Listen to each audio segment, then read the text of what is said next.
The winter night was inky black, the air frigid with a bone-chilling cold that seeped into my very bones. The cabin's faint light glowed like a distant beacon as I approached, drawn by a pull I couldn't explain. A sense of unease clung to me like a second skin, but the thrill of the unknown was far too enticing to ignore. I pushed open the creaking door, revealing a room that seemed trapped in a time long forgotten. Flickering candles cast eerie shadows on the walls, and the scent of dampness and decay hung heavy in the air. The room felt alive with whispers, as if the very walls held secrets that were desperate to be heard. A low chuckle echoed through the room, and I spun around to find him there, a man with a presence that both captivated and unnerved. His eyes, the color of midnight, bore into mine with an intensity that sent shivers down my spine. "I've been waiting for you," he purred, his voice a velvety caress that wrapped around me like a silken web. My heart raced, both fear and desire intertwining in a heady mix. His name, he revealed, was Lucian, and he exuded a charm that seemed almost surreal. As if under a spell, I took a step closer, drawn to him despite the warning bells ringing in my mind. "You're not like anyone I've ever met," I admitted, my voice barely above a whisper. A smirk tugged at the corner of his lips, a playfulness dancing in his eyes. "That's because I'm not like anyone you'll ever meet," he replied, his words laced with a hint of mystery. The night wore on, each stolen glance and whispered word drawing me further into his world. It was as if time itself had paused, leaving only the two of us in a bubble of shared secrets. The more I learned about him, the more I wanted to know. "Why here?" I asked, gesturing around the cabin. "Why this place?" Lucian's eyes held a flicker of melancholy as he looked around. "This was once my home, a refuge from the world, but now I am bound to it, unable to move on." The vulnerability in his words tugged at my heartstrings, and before I knew it, my hand was reaching out to touch his. His skin was cool, like a gust of winter wind, but the connection was electric. His lips brushed against my ear, sending shivers down my spine. There's a world beyond this one, a realm of desire that knows no boundaries. Join me, and we can explore it together. Desire surged within me, a fire that blazed despite the icy surroundings.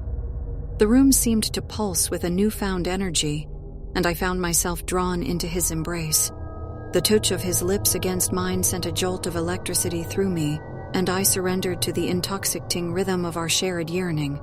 But then, a chill crept into the air, a darkness that wasn't just from the winter night. Lucian's grip tightened, his eyes narrowing as they bore into mine. His once charming smile twisted into something sinister, something that set off alarms in my mind. "Lucian, what's happening?" I stammered, my heart racing as a sense of dread settled over me. His laughter was chilling, a sound that seemed to echo from the depths of the abyss. "You've awakened a hunger within me," he hissed, his voice a venomous whisper, a hunger that craves more than just flesh. Panic surged through me, and I tried to pull away, but his hold was unrelenting. It was as if his touch was now a vice, his fingers digging into my skin with an otherworldly strength. And then, as if in response to my terror, the cabin itself seemed to rebel. The windows shattered with a deafening crash, and a gust of icy wind swept through the room. A blinding light filled the space, and figures emerged, ethereal and radiant, their presence overpowering. "Release her, Lucian," one of the figures commanded, their voice resonating with power. Lucian recoiled, his once fearsome demeanor crumbling before the divine beings. His grip on me weakened, and I stumbled back, gasping for breath as the room filled with a mixture of light and shadow. "You're meddling in matters you don't understand," Lucian spat, his anger palpable even as he cowered before the figures.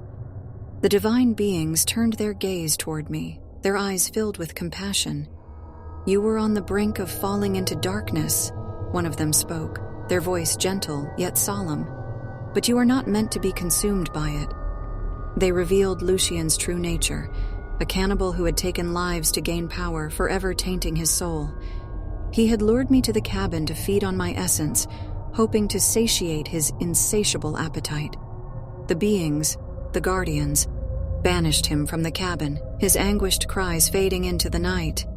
"Your journey has been a lesson, child," a guardian said, their eyes holding a mixture of wisdom and sorrow. "Remember the seductive allure of the unknown and the darkness that often lurks within."